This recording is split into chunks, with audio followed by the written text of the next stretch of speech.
I'm Doug Wong. I grew up in Chinatown. I was born here in Calgary at the General Hospital, 1952.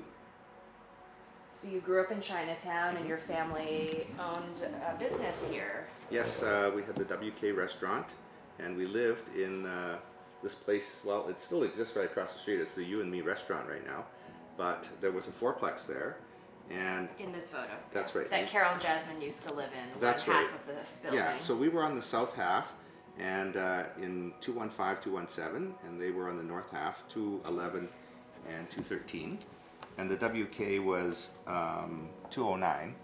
And, Right here. Yeah, and that's where the original restaurant was, but it moved in the very early 70s across the street, and then occupied a place that used to be the New China. Which is basically next door to this building that Yes. we're in right now. Right next door, yeah. Mm-hmm. In the old Canton block. That's right, yeah. And originally, the majority of the restaurants in Chinatown were like chop suey houses. So they served Canadian-style Chinese food, right? Sweet and sour spare ribs and all that kind of stuff. And when my dad moved the restaurant across the street, he hired a dim sum chef. And they had very limited selection. I mean, they would have siu mai and hakao and stuff like that, right? And barbecue pork buns. But it proved to be very popular, and now you get dim sum all over the place, right? Yeah. So I guess tell me a little bit more about like your family's history behind these buildings, behind the WK restaurant in its old location.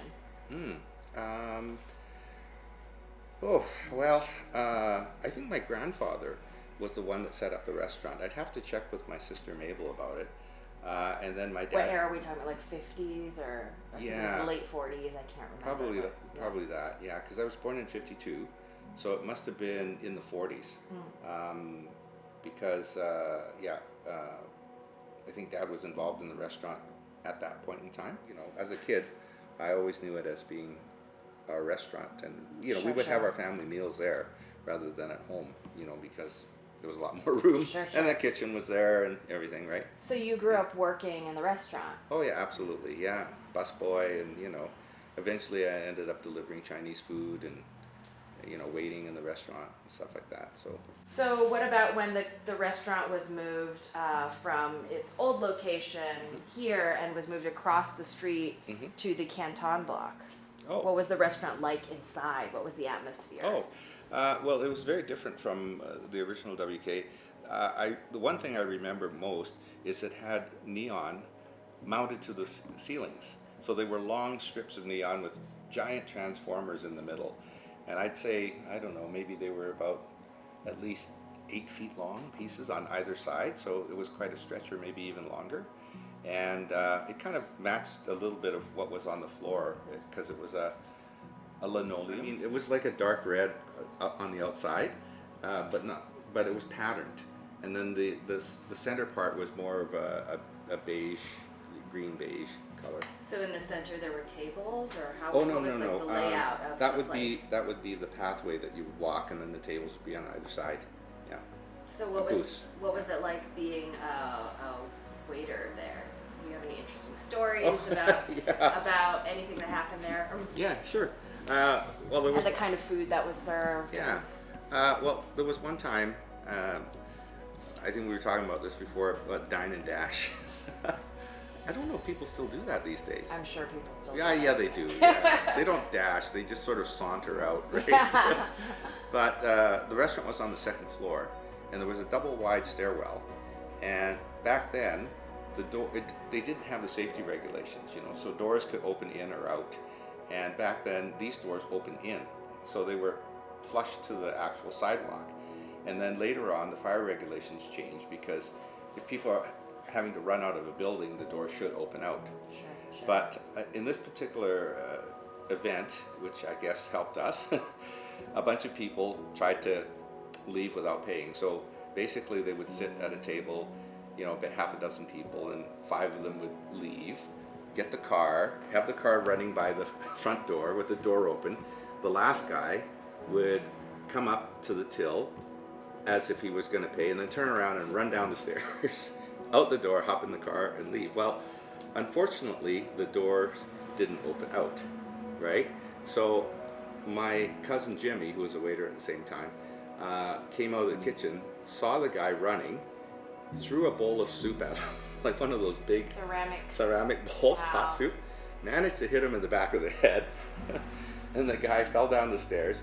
He was trying to get out when Jimmy caught up with him, and then he alerted some other people downstairs, and they came out and they surrounded the car and they actually beat the guys up. In a way, and then called the cops. It seems like this, when you spoke about it before, it was like a common phenomenon in Chinatown that people would dine and dash. So there had to be some kind of like ad hoc way or informal way to organize against these attacks, right? So the community came together to defend Chinatown in itself against these incidents. Well, you could sort of tell, you know, because they would sit at the table closest to the door, right? You know, and not further inside and things like that. There were telltale signs.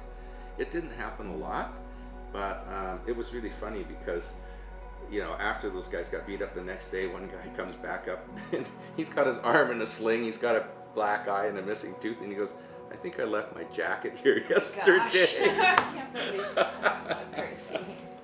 Oh man, yeah. So what kind of food was served at the WK? What do you remember about it? Did it also cater to like Western audiences, or was it like super authentic Chinese? The original WK was all Western. And the majority of the restaurants in Chinatown were like that.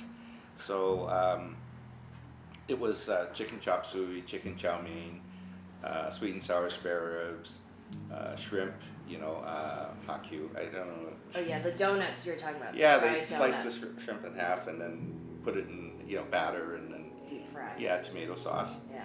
And I think there was a beef and tomato sauce dish.